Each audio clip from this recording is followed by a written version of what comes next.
let's go to your early life. Like, why did you start fighting? Where, like, what really got you into doing this professionally? Like, why are you fighting? Right.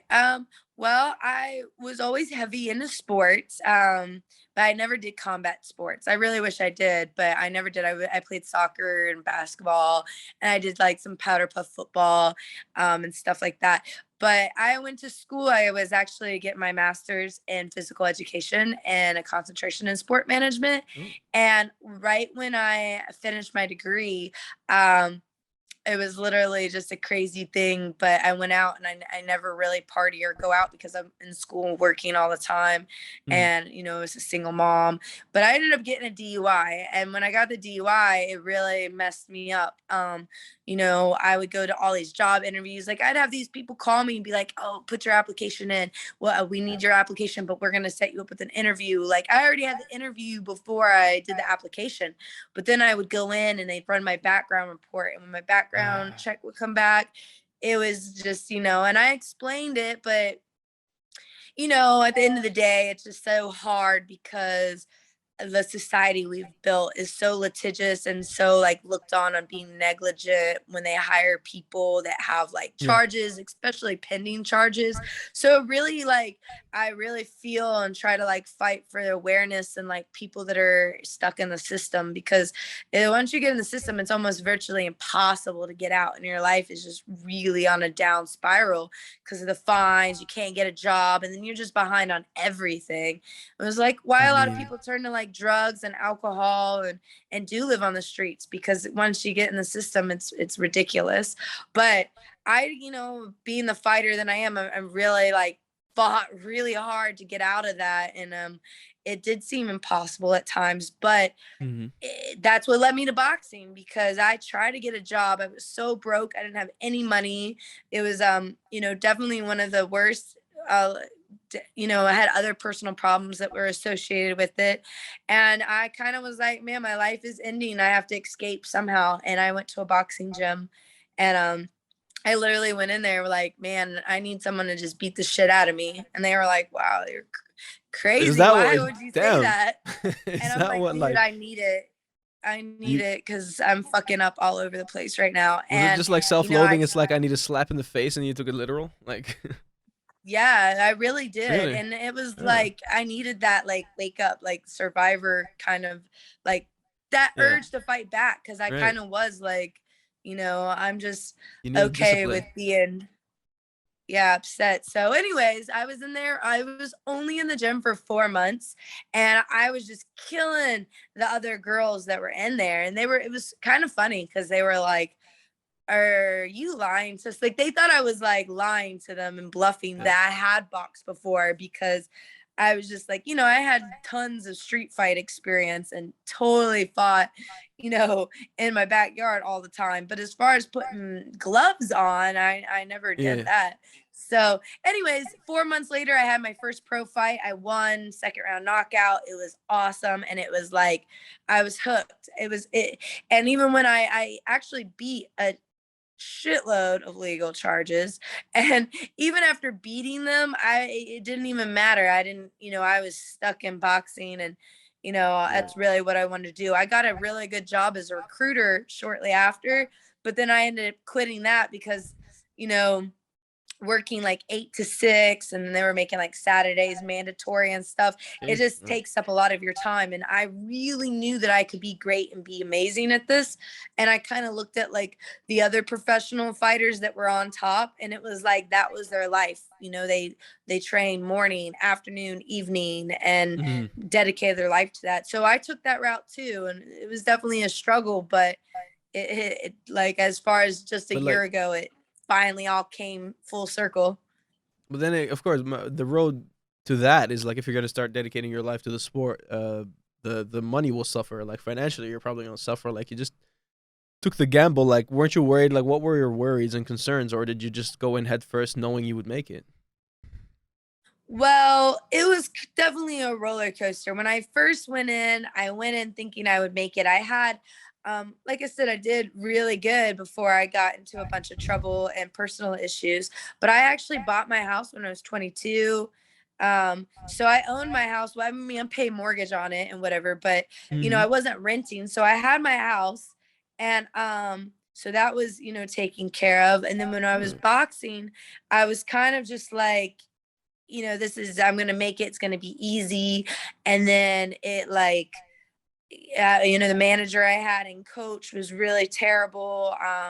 And the fact that it got really ugly as far as like women, male female relationship that was kind of like abusing their power hierarchy Mm. wise. And so because of that, that caused a whole array of issues. And then I had a really toxic, abusive ex-husband who like ended up being like really, he got arrested for felony assault and strangulation. So Mm. there was that whole issue of going through that.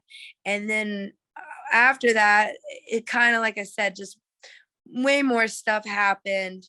And trying to dig myself out of that, I ended up spending like a lot of money as far as like getting credit cards and opening them up, and just the Mm. worst of the Like worst. that. And Yeah. then because of Mm-hmm. that, I actually moved out of my house because I was like, I don't know what to do. So I rented out my house. So it paid for my mortgage, and I ended up choosing just to sleep out of my car for like a couple years so I could still go to the gym and still, do boxing, but I didn't lose my house because I kind of had someone else renting it out. And it also kind of gave me money too, to like, a little bit of money as far as for gas. And then I ended up like working as a waitress and bartender and basically getting just enough money to make my gas and pay my medicals. And Mm. so I did that for a while too. And like I said, I took some huge risk, by Yeah. going out to like staying in Florida. I moved to Florida for a year. Then I went out to Vegas for a couple months, and then I stayed in Philly for 4 months. Um, Really like going where all the gyms are, and you had yeah. a daughter, right, at this time. Yep.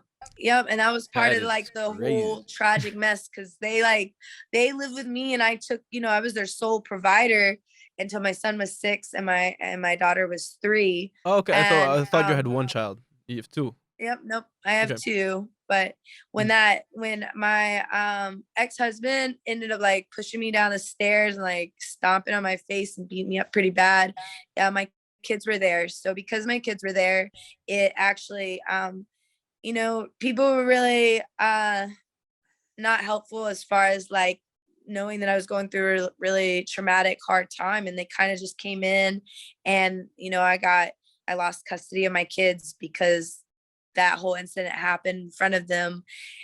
But, I ended up getting custody of my daughter back, It's but my crazy. son was a different story. So they didn't, I ended up getting a protective order against my ex-husband. We got divorced. Mm. But even in that circumstances, because I was still boxing and fighting, they kind of really believed that I was putting domestic violence in front of them. That sucks. So Yeah, me that and my yeah. daughter was perfect. So that's why a lot of people would assume that, I just probably have a daughter, because I never really lost custody of her and she was with me all the Mhm. time. But my son, and I feel like, it really comes down to money, because they had a lawyer that just did a bunch Right. of shit. And I mean, a lot, like it was awful. Like it was just a lot more than I really care to like talk about openly right now. But it was like probably the Yeah, I worst. mean, I you wouldn't wish it on my worst enemy, because it was really, really traumatic what they did to me. And, I tried like, go to counseling. I went to domestic violence counseling. I went to parent counseling. I went to, I had to go to a rehab. So I went to rehab. And then even going through all those steps and never missing and going into court, they still were like, basically that's the worst thing you can hear in the world to someone who loves their kids. I coached I my couldn't son for imagine. 8 seasons in soccer and swim team and hockey. Like I was that mom. And then to have them take them away was like, really it kind of did the opposite after trying for so long. And it made me like, it was kind of like one of those things, like I said, once you get in the system, you never get out. It's like, fine, I'm just, It's if this isn't yeah. going to help, I'm going to be a piece of shit. Cause I mean, I was really like, yeah. So I was turned to alcohol really bad, and I ended up getting, Mhm. going back on that route. And I really, honestly, to be honest, I was really just trying to stay alive until he was 18, and whatever way I could, whether it was being distracted by boxing or drinking or whatever it was, to stay until he was 18, I could get that piece of me back. Because I love my daughter more than anything. She's my best friend, but my son was definitely, I mean, my kids are my world, and a lot of people don't realize and see that, but not being with them is really hard. But if I think and reflect on it, it makes me go on a downward spiral instead of being up and looking at the bigger picture for like when they graduate high school, when they're adults, and when they have their own Yeah, kids, I'm still going to be there for them. I love the we get to see this side. I mean, I think it'll help get, because this is a very relatable story, like to a lot of people. Whether it's this intense, it differs per person, right? Right. But everyone has those struggles and those moments, and you always get to this like crossroads where like I don't know if I'm gonna be able to push through this one barrier to make it to my goals, and I might be stuck in this life forever, like your previous life. And I like this shows like just how much hard work you do put in. And I like the fact that it sort of reflects in the resurgence in your career, sort of like what you found in BKFC, I think. Because I feel like through grit and through mental strength um, is what really has gotten you these wins that people didn't expect you to get, right? Right. Yeah. And Yeah. it's kind of funny because I think about it, because I know she's kind of like coined her camp, like her ratchet training camp or whatever, she really wants to focus on me being ratchet. And I'm She like, does like, yeah. man.